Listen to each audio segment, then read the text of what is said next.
साल 1946 दिल्ली का एक बड़ा सा हॉल, जहां कुछ लोग एक लगभग असंभव से लगने वाले काम के लिए जमा हुए हैं। बिल्कुल। उनके सामने चुनौती है एक ऐसी किताब लिखने की जो आने वाले करोड़ों लोगों का फ्यूचर तय करेगी। राइट, बहुत ही मुश्किल दौर था वो। सही में, चारों तरफ सैकड़ों अलग अलग भाषाएं हैं और हजारों रियासतें। बस एक गलत सेंटेंस, एक छोटी सी गलती, और पूरा देश सिविल वॉर की आग में जल सकता था। एग्जैक्टली, एकदम एज पर थे हम लोग। तो आज का ये डीप डाइव किसी बोरिंग लीगल डॉक्यूमेंट के बारे में नहीं है। आज हम उस सर्वाइवल मैनुअल यानी भारत के संविधान के उन पन्नों को पलटेंगे जो हमारी और आपकी रोजमर्रा की जिंदगी को चला रहे हैं। हाँ, और आज का हमारा मिशन बहुत क्लियर है। बिल्कुल। हमें रटना बंद करना है इस पूरे सिस्टम के पीछे की जो असली कहानी है ना, मतलब इसके काम करने के तरीके को एक कहानी की तरह समझना है ना? रटना बंद करो, इसको जीना सीखो। यही अपना आज का मंत्रा होने वाला है। सही कहा। देखिए, आज हम यूपीएससी, एसएससी या स्टेट पीएससी जैसे एग्जाम्स के चीट कोड्स डिकोड करेंगे, पर एक रटे रटाए तरीके से नहीं, एक जर्नी की तरह, आजाद भारत की नींव से लेकर आधुनिक भारत तक का सफर। तो शुरुआत कहाँ से करें? किसी भी महान बिल्डिंग को समझने से पहले उसके आर्किटेक्ट्स और उसकी नींव को समझना बहुत जरूरी है, राइट? बिल्कुल, फाउंडेशन सबसे इंपॉर्टेंट है। इस पूरी व्यवस्था को समझने की शुरुआत वहीं से होनी चाहिए। तो सीन कुछ ऐसा था कि 1934 में एमएन रॉय नाम के एक वामपंथी विचारक थे। उन्होंने पहली बार एक संविधान सभा यानी कॉन्स्टिट्यूएंट असेंबली का आइडिया सामने रखा। एक तरह से उन्होंने अपना आइडिया पिच किया था, जैसे किसी स्टार्टअप की पिच होती है। हाँ, बहुत अच्छा कंपैरिजन है ये। तो शुरुआत में तो ब्रिटिश हुकूमत ने इस पिच को सिरे से नकार दिया। बोले नहीं, इसकी कोई जरूरत नहीं है। उनका तो वही रवैया था हमेशा से। राइट। लेकिन जब वर्ल्ड वॉर 2 शुरू हुआ और ब्रिटिश एम्पायर थोड़ा कमजोर पड़ने लगा, तब 1940 और 1942 में उन्होंने आज़ादी के कुछ ऑफर्स इंडिया के सामने रखे। वेट, ये तो वही दौर है ना जब महात्मा गांधी ने इन ब्रिटिश ऑफर्स को एक पोस्ट डेटेड चेक कहा था? Exactly, post dated cheque on a crashing bank. मतलब एक ऐसा चेक जो फ्यूचर की डेट का है, और वो भी एक ऐसे बैंक का जो खुद बैंक्रप्सी की कगार पर खड़ा है। सही पकड़ा। ब्रिटिश गवर्नमेंट खुद वॉर में हार रही थी और हमें आज़ादी की गारंटी दे रही थी। जो कि किसी को हजम नहीं हो रहा था उस टाइम। बिल्कुल नहीं। और इसी प्रेशर का नतीजा था 1946 का कैबिनेट मिशन, जिसने आखिरकार हमारी संविधान सभा की नींव रखी। इस सभा में टोटल 389 सीट्स तय की गई थी, जिसमें से 296 सीट्स ब्रिटिश इंडिया से और 93 सीट्स देसी रियासतों से थीं। अच्छा। पर यहाँ एक बड़ा एग्जाम ट्रैप है जहाँ लोग अक्सर फंसते हैं। ध्यान रखने वाली बात यह है कि इस सभा के मेंबर्स को आम जनता ने डायरेक्टली वोट देकर नहीं चुना था। वे डायरेक्ट इलेक्शंस नहीं हुए थे? नहीं, ये इलेक्शन इनडायरेक्ट था। प्रांतीय विधानसभाओं के जो मेंबर्स थे ना, उन्होंने सिंगल ट्रांसफरेबल वोट यानी एकल संक्रमणीय मत प्रणाली के जरिए इन लोगों को चुना था। रुको, ये सिंगल ट्रांसफरेबल वोट, ये सुनने में थोड़ा बहुत टेक्निकल लगता है।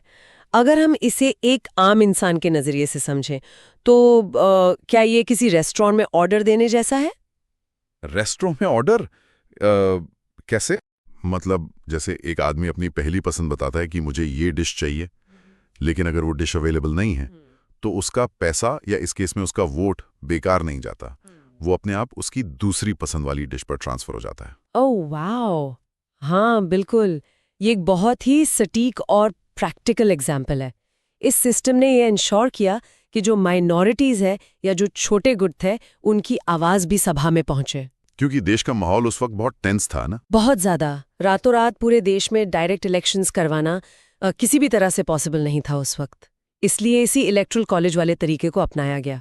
सही बात है। अच्छा, एक बात और जो लोग अक्सर इग्नोर कर देते हैं। हाँ। हम हमेशा नेताओं की बात करते हैं, ड्राफ्टिंग कमेटी की बात करते हैं, अम्बेडकर जी की बात करते हैं, लेकिन इस विशाल डॉक्यूमेंट को फिजिकली डिजाइन किसने किया? मतलब टाइपराइटर्स का जमाना था, पर मैंने सुना है ये मशीन से नहीं लिखा गया था। हाँ, और ये इस डॉक्यूमेंट का सबसे खूबसूरत हिस्सा है। करीब 2 साल 11 महीने और 18 दिन की लंबी बहस के बाद जो आखिरी ड्राफ्ट बनाना, उसको प्रेम बिहारी नारायण रायजादा ने अपने हाथों से लिखा था। क्या बात कर रहे हो? पूरा कॉन्स्टिट्यूशन अपने हाथों से? हाँ, एकदम इटालिक कैलीग्राफी स्टाइल में। और इसमें लगभग 432 निब्स का इस्तेमाल हुआ था। बाप रे, 432 निब्स। और सिर्फ लिखावट ही नहीं, शांति निकेतन के जो कलाकार थे नंदलाल बोस और राम मनोहर सिन्हा, उन्होंने इसके हर हिस्से पर उस दौर और भारत के इतिहास को दर्शाने वाली आर्ट बनाई थी। ओह, मतलब पेजेस के बॉर्डर्स पर जो डिजाइन्स हैं, हाँ, friend Munshi to Krishna Swami to Syed's field, ऐसा ही कुछ था। बहुत हैंडी ट्रिक है वो। एग्जैक्टली। तो अब देखिए, इस खूबसूरत इमारत की नींव तो तैयार हो गई। राइट। अब इसकी आत्मा को समझना जरूरी है। प्रीएम्बल यानी प्रस्तावना, जो उन बहुत ही पावरफुल शब्दों से शुरू होती है, हम भारत के लोग, we the people of India. या हाँ, ये कोई नॉर्मल सेंटेंस नहीं है। ये इस बात का डेक्लेरेशन है कि इस देश में असली ताकत किसी राजा, किसी नेता या किसी विदेशी पावर के पास नहीं है। असली ताकत आम जनता के पास है। ये सच में बहुत बड़ा स्टेटमेंट था उस टाइम के हिसाब से। खाई, ये प्रस्तावना संविधान का पूरा फिलॉसफी है। इसमें सॉवरेन, सोशलिस्ट, सेक्युलर, डेमोक्रेटिक और रिपब्लिक जैसे भारी भरकम शब्द हैं। सॉवरेन का मतलब एक बार क्लियर कर दीजिए। सॉवरेन यानी संप्रभु। इसका सीधा सा अर्थ है कि भारत अपने इंटरनल और एक्सटर्नल डिसीजंस लेने के लिए पूरी तरह से आजाद है। कोई और देश हमें डिक्टेट नहीं कर सकता। लेकिन आपको पता है, इस प्रस्तावना को लेकर जुडिशरी और गवर्नमेंट के बीच एक बहुत लंबा और हिस्टोरिकल टकराव रहा है। टकराव? पर किस बात का? मतलब क्या इस बात पर कि ये प्रस्तावना कॉन्स्टिट्यूशन का हिस्सा है भी या नहीं? हाँ, बेसिकली मूल रूप से टकराव इस बात पर था कि क्या पार्लियामेंट के पास कॉन्स्टिट्यूशन में कुछ भी बदलने की पावर है। देखिए, 1960 के बेरूबारी केस में सुप्रीम कोर्ट ने कह दिया था कि प्रस्तावना संविधान का हिस्सा नहीं है। वेट, उन्होंने सीधे मना कर दिया था? हाँ, लेकिन असली भूचाल तब आया जब 1973 का केशवानंदा भारती केस आया। उस वक्त की जो गवर्नमेंट्स थी वो लैंड रिफॉर्म लॉज ला रही थी और लोगों की जमीनें ले रही थी, जो कि तब एक फंडामेंटल राइट हुआ करता था, राइट टू प्रॉपर्टी। राइट। तो लोग इसको लेकर कोर्ट चले गए होंगे? बिल्कुल। ये केस जब सुप्रीम कोर्ट पहुंचा तब वहां क्या हुआ पता है? क्या सुप्रीम कोर्ट ने सरकार को रोक दिया? सुप्रीम कोर्ट ने 13 जजेस की अब तक की सबसे बड़ी बेंच बिठाई और वहां से एक ऐसी रूलिंग आई जिसने आजाद भारत के डेमोक्रेसी को हमेशा के लिए सेफ कर दिया। कोर्ट ने कहा कि देखो, प्रस्तावना कॉन्स्टिट्यूशन का हिस्सा है। अच्छा, मतलब पुराना डिसीजन पलट दिया? हाँ, और उन्होंने कहा कि पार्लियामेंट कॉन्स्टिट्यूशन में बदलाव तो कर सकती है, अमेंडमेंट्स ला सकती है, लेकिन वो इसके बेसिक स्ट्रक्चर को नहीं बदल सकती। ओ, बेसिक स्ट्रक्चर डॉक्ट्रिन, मतलब आप अपने घर की दीवारों का रंग बदल सकते हैं, नए कमरे जोड़ सकते हैं, लेकिन आप उस घर की नींव या उसकी छत को नहीं तोड़ सकते। एग्जैक्टली, क्या बढ़िया एनालॉजी है। आप स्ट्रक्चर के फाउंडेशन को छेड़ नहीं सकते। इसी हिस्टोरिक डिसीजन के बाद जब 1976 में 42nd अमेंडमेंट हुआ, तब प्रस्तावना में 3 नए शब्द जोड़े गए: समाजवादी, सोशलिस्ट, पंथ निरपेक्ष, सेक्युलर और अखंडता, इंटेग्रिटी। ढांचा वही रहा, बस उसमें कुछ नए मीनिंग ऐड कर दिए गए। वाह, आत्मा और ढांचे की बात तो हो गई। अब आते हैं इस देश की दीवारों पर, मतलब भारत की सरहदें और राज्य, स्टेट्स कैसे तय होते हैं। आर्टिकल 1 कहता है, India, that is Bharat, shall be a union of states. मैंने नोटिस किया कि यहाँ फेडरेशन की जगह यूनियन शब्द का यूज हुआ है। हाँ, और इस एक छोटे से शब्द में ना पूरा का पूरा पॉलिटिकल साइंस छुपा हुआ है। देखिए, अमेरिका एक फेडरेशन है, वहाँ स्टेट्स ने मिलकर एक अग्रीमेंट साइन किया और देश बनाया, इसलिए वहाँ के स्टेट्स चाहें तो अलग हो सकते हैं। अच्छा, पर इंडिया के केस में कैसा है? भारत किसी स्टेट्स के बीच के अग्रीमेंट का नतीजा नहीं है। ये एक अविनाशी संघ है, इंडिस्ट्रक्टिबल यूनियन। कोई भी स्टेट अपनी मर्जी से भारत से टूटकर अलग नहीं हो सकता। तो फिर नए स्टेट्स बनाते कैसे हैं? मतलब जैसे सिक्किम जुड़ गया था बाद में, या फिर अभी हाल ही में आंध्र प्रदेश से तेलंगाना अलग हुआ, क्या इन दोनों प्रोसेसेस के लिए एक ही रूल है? नहीं, इसके लिए कॉन्स्टिट्यूशन 2 अलग-अलग टूल्स देता है, आर्टिकल 2 और आर्टिकल 3। देखिए, आर्टिकल 2 पूरी तरह से बाहरी यानी एक्सटर्नल टेरिटरीज के लिए है। अगर कल को कोई नया हिस्सा भारत में शामिल होना चाहता है जो पहले से हमारा पार्ट नहीं है, तो वो आर्टिकल 2 के अंडर आएगा। जैसे सिक्किम का विलय हुआ था। एग्जैक्टली, सिक्किम इसका सबसे बड़ा एग्जाम्पल है। और अगर देश के अंदर ही मैप बदलना हो तो, मतलब अंदर के बाउंड्रीज चेंज करनी हो? उसके लिए है आर्टिकल 3। इसके अंडर पार्लियामेंट जो एग्जिस्टिंग स्टेट्स है ना, उनके नाम, उनकी बाउंड्रीज और एरिया बदल सकती है। एक स्टेट को काटकर 2 बनाए जा सकते हैं। जैसे यूपी से उत्तराखंड बना था या एमपी से छत्तीसगढ़। हाँ बिल्कुल, ये पार्लियामेंट के पास एक बहुत बड़ी पावर है। लेकिन सोचिए, ये सब इतना आसान नहीं था शुरू में। आजादी के तुरंत बाद क्या हालात थे? ऑपरेशन पोलो याद है 1948 में, जिसके जरिए हैदराबाद का विलय हुआ था। ओ हाँ, वो तो बहुत ही ड्रामेटिक था। सरदार पटेल का रोल उसमें बहुत बड़ा था। बहुत बड़ा। सरदार पटेल की डिप्लोमेसी ने ही उन 500 से ज्यादा रियासतों को एक धागे में पिरोकर इस यूनियन को असल में हकीकत बनाया था। वाह। तो दीवारें खड़ी हो गईं, देश का मैप बन गया। अब इस घर में रहने वाले लोगों की बात करते हैं। नागरिकता यानी सिटीजनशिप, जिसका जिक्र पार्ट 2 में है। इंडिया में सिंगल सिटीजनशिप का रूल है ना? हाँ, भारत में कोई भी इंसान किसी स्टेट का नागरिक नहीं होता। आप यूपी या महाराष्ट्र के नागरिक नहीं हो, आप सिर्फ भारत के नागरिक हो। सही बात है। और ये नागरिकता पाने के 5 तरीके हैं। वो ब्रांड वाली ट्रिक से याद रख सकते हैं इसको। बर्थ, रजिस्ट्रेशन, एक्विजिशन, नेचुरलाइजेशन और डिसेंट। अगर हम इसको करंट कॉन्टेक्स्ट से जोड़ें तो जो सिटीजनशिप अमेंडमेंट एक्ट यानी CAA 2019 आया था, वो इसी नेचुरलाइजेशन यानी देशीकरण की प्रोसेस में एक बदलाव था ना? हाँ बिल्कुल।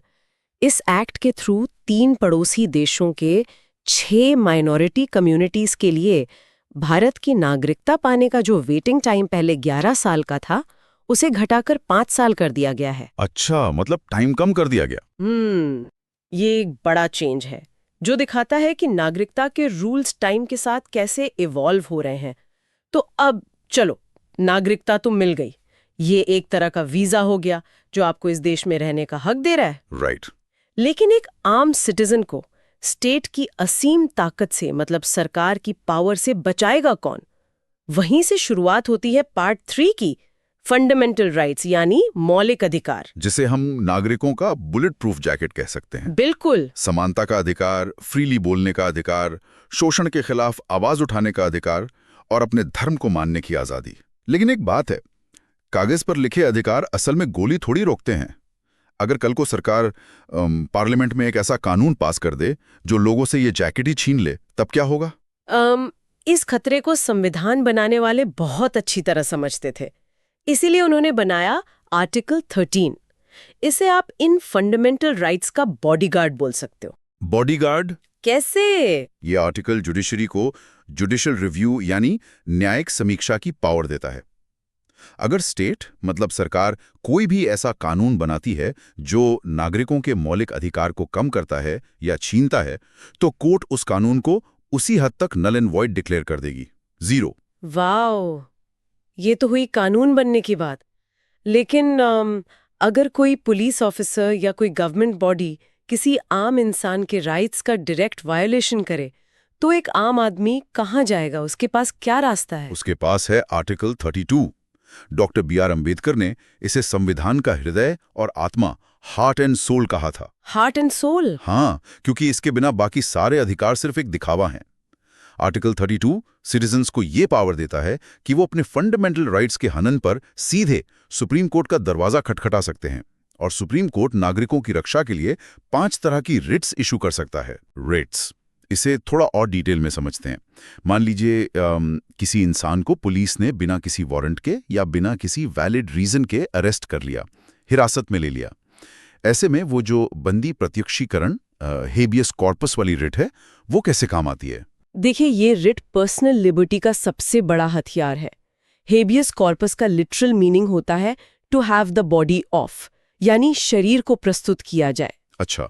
अगर किसी को इल्लीगली डिटेन किया गया है तो कोर्ट सीधे उस पुलिस ऑफिसर या अथॉरिटी को ऑर्डर देता है कि जिस व्यक्ति को तुमने पकड़ा है उसको तुरंत कोर्ट के सामने पेश करो। और अगर कोर्ट को लगता है कि अरेस्ट का रीजन इल्लीगल है तो कोर्ट उसे उसी वक्त आजाद कर देता है। ओ भाई, ये तो बहुत पावरफुल चीज है। और अगर कोई सरकारी ऑफिसर अपना काम करने से ही मना कर दे तो, जैसे मान लो किसी नगर निगम ने पानी का कनेक्शन रोक दिया या कोई बड़ा बाबू फाइल दबाकर बैठ गया और साइन नहीं कर रहा, तब क्या करेंगे? तब आती है परमादेश यानी मैंडेमस रिट। इसका मतलब है हम आदेश देते हैं। We command. ओके। ऐसे केस में कोर्ट उस ऑफिसर को उसकी लीगल ड्यूटी निभाने का स्ट्रिक्ट ऑर्डर देती है। पर यहाँ एक टेक्निकल पॉइंट क्लियर करना जरूरी है। सुप्रीम कोर्ट आर्टिकल 32 के अंडर सिर्फ फंडामेंटल राइट्स के वायलेशन पर रिट इशू कर सकता है। और हाई कोर्ट्स? हाई कोर्ट्स के पास आर्टिकल 226 के अंडर पावर है कि वो फंडामेंटल राइट्स के अलावा किसी भी नॉर्मल लीगल राइट के वायलेशन पर भी रिट इशू कर सकते हैं। तो उनका रिट जुरिस्डिक्शन थोड़ा वाइड है। अच्छा, ये एक बहुत बढ़िया पॉइंट बताया आपने। तो चलो, अधिकार मिल गए, उन्हें बचाने का हथियार यानी रिट्स भी मिल गए। लेकिन थोड़ा फ्लैशबैक में चलते हैं। 1947 में जब देश आजाद हुआ तो देश की तिजोरी खाली थी, गरीबी बहुत एक्सट्रीम लेवल पर थी। अब देखिए, सिर्फ राइट से तो किसी का पेट नहीं भरता ना। बिल्कुल नहीं। तो सरकार को देश चलाना कैसे है, पॉलिसीज किस डायरेक्शन में बनानी है, इसकी दिशा कौन तय करेगा? यही तो, इस दिशा को तय करने का काम करता है part 4 directive principles of state policy, यानी डीएसपी। डीएसपी। इसे आप एक वेलफेयर स्टेट बनाने का कंपास समझ सकते हैं। इसमें सरकार के लिए इंस्ट्रक्शंस है, जैसे यूनिफॉर्म सिविल कोड यूसीसी लागू करना, सबको फ्री लीगल एड देना और एनवायरनमेंट को प्रोटेक्ट करना। ये सब सरकार की टू डू लिस्ट है एक तरह से। ये एक डाउट है, अगर सरकार ये सब ना करे, जैसे यूसीसी अभी तक लागू नहीं हुआ हर जगह, तो क्या नागरिक इस चीज को लेकर कोर्ट जा सकते हैं? नहीं, और यही इसका सबसे बड़ा पेंच है। डीएसपीज जो है वो नॉन जस्टिशिएबल है, यानी उन्हें कोर्ट के थ्रू जबरदस्ती फोर्स नहीं किया जा सकता। तो फिर इनका फायदा क्या है? देखिए, जब कॉन्स्टिट्यूशन बन रहा था ना, तब ये क्लियर था कि देश के पास इतने रिसोर्सेज और पैसे नहीं हैं कि हर चीज की गारंटी इमीडिएटली दी जा सके। इसीलिए केटी शाह जैसे थिंकर्स ने इस पे कमेंट भी किया था कि ये एक ऐसा चेक है जिसका पेमेंट बैंक की कन्वीनियंस पर छोड़ दिया गया है। वाह, बैंक की मर्जी पर। पर रुको, अगर सरकार के लिए ये सिर्फ एक कंपास है जिसे फॉलो करना कंप्लीटली उनकी मर्जी पर डिपेंड है, तो क्या सिटीजन्स का काम सिर्फ बैठकर राइट्स मांगना है? नहीं, ऐसा नहीं है। क्योंकि मैंने पढ़ा है कि इसी डॉक्यूमेंट में पार्ट 4A भी है, फंडामेंटल ड्यूटीज यानी मौलिक कर्तव्य। लेकिन एक चीज जो मुझे थोड़ी अजीब लगती है, ये 1950 के ओरिजिनल ड्राफ्ट का हिस्सा नहीं था। हाँ, ये ओरिजिनल संविधान में नहीं था। इसे तो 1976 में 42nd अमेंडमेंट के थ्रू जोड़ा गया था। और 1976 मतलब ये तो इमरजेंसी का दौर था, जब सरकार ने लोगों के फंडामेंटल राइट्स छीन लिए थे। तब वही सरकार लोगों से ड्यूटीज की उम्मीद कर रही थी। क्या ये जनता को कंट्रोल करने का एक नया टूल नहीं था? ये एक बहुत ही डीप और जरूरी सवाल पूछा है आपने। देखिए, इमरजेंसी के दौर में स्वर्ण सिंह कमेटी बनाई गई थी। उनकी रिकमेंडेशन पर और यूएसएसआर के कॉन्स्टिट्यूशन से इंस्पायर होकर 10 फंडामेंटल ड्यूटीज ऐड की गई। ये बात एकदम सच है कि उस टाइम का जो पॉलिटिकल एनवायरनमेंट था वो राइट्स को दबाने वाला था। एग्जैक्टली। लेकिन अगर हम इसको एक ब्रॉडर पर्सपेक्टिव से देखें, किसी भी फ्री सोसाइटी में राइट्स के साथ रिस्पॉन्सिबिलिटीज भी तो आती है ना। संविधान का पालन करना, पब्लिक प्रॉपर्टी को नहीं तोड़ना, एनवायरनमेंट बचाना, देश की रक्षा करना। पॉइंट तो है। ये ऐसी ड्यूटीज हैं जो किसी भी सोसाइटी को कोलैप्स होने से बचाते हैं। और वैसे भी बाद में 86 अमेंडमेंट के जरिए एक 11वीं ड्यूटी भी जोड़ी गई जो बच्चों की एजुकेशन से रिलेटेड थी। सही बात है, राइट्स और ड्यूटीज का बैलेंस जरूरी है, पर इन दोनों के क्लैश के बीच एक और सिचुएशन दिमाग में आती है। मान लीजिए जब सब कुछ टूट रहा हो, देश पर कोई एक्सटर्नल अटैक हो जाए या इकोनॉमी पूरी तरह क्रैश हो जाए, ऐसे एक्सट्रीम टाइम के लिए ये किताब क्या सोल्यूशन देती है?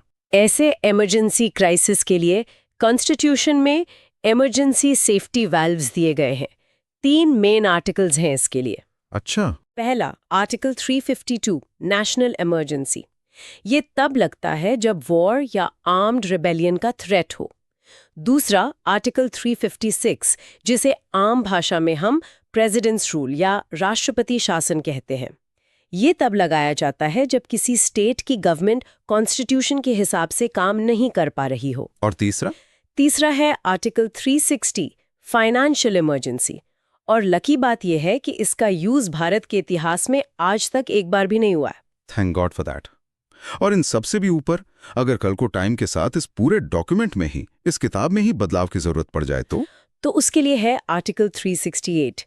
ये पार्लियामेंट को कॉन्स्टिट्यूशन में अमेंडमेंट यानी संशोधन करने की पावर देता है। इसका सीधा सा मतलब है कि ये कोई पत्थर की लकीर नहीं है, ये एक लिविंग डॉक्यूमेंट है जो वक्त के साथ सांस लेता है और बदलता है। अमेजिंग। और इस इतने विशाल, इतने मैसिव सिस्टम को चलाने के लिए एक बहुत स्ट्रांग इंजन की जरूरत होती होगी, जो कि हमारी यूनियन गवर्नमेंट यानी संघ सरकार है। बिल्कुल।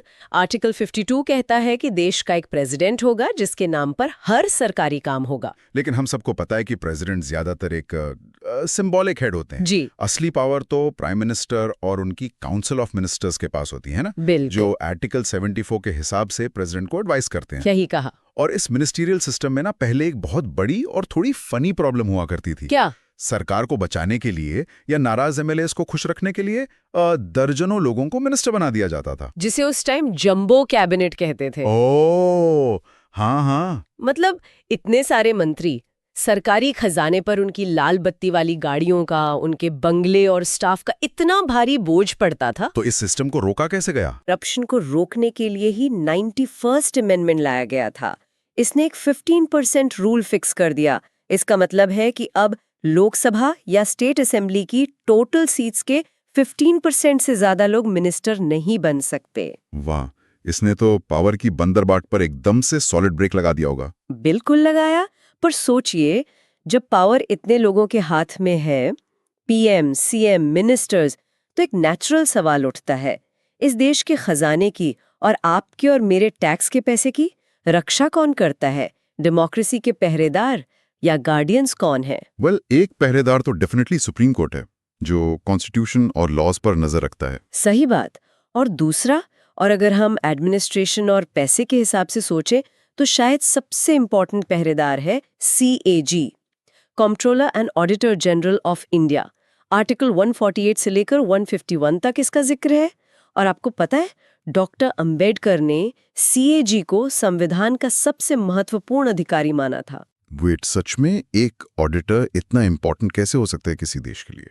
क्योंकि CAG आम टैक्स पेयर के पैसे का आखिरी रक्षक है। सरकार हमसे टैक्स लेती है और उसे डेवलपमेंट स्कीम्स पर खर्च करती है, राइट? हाँ।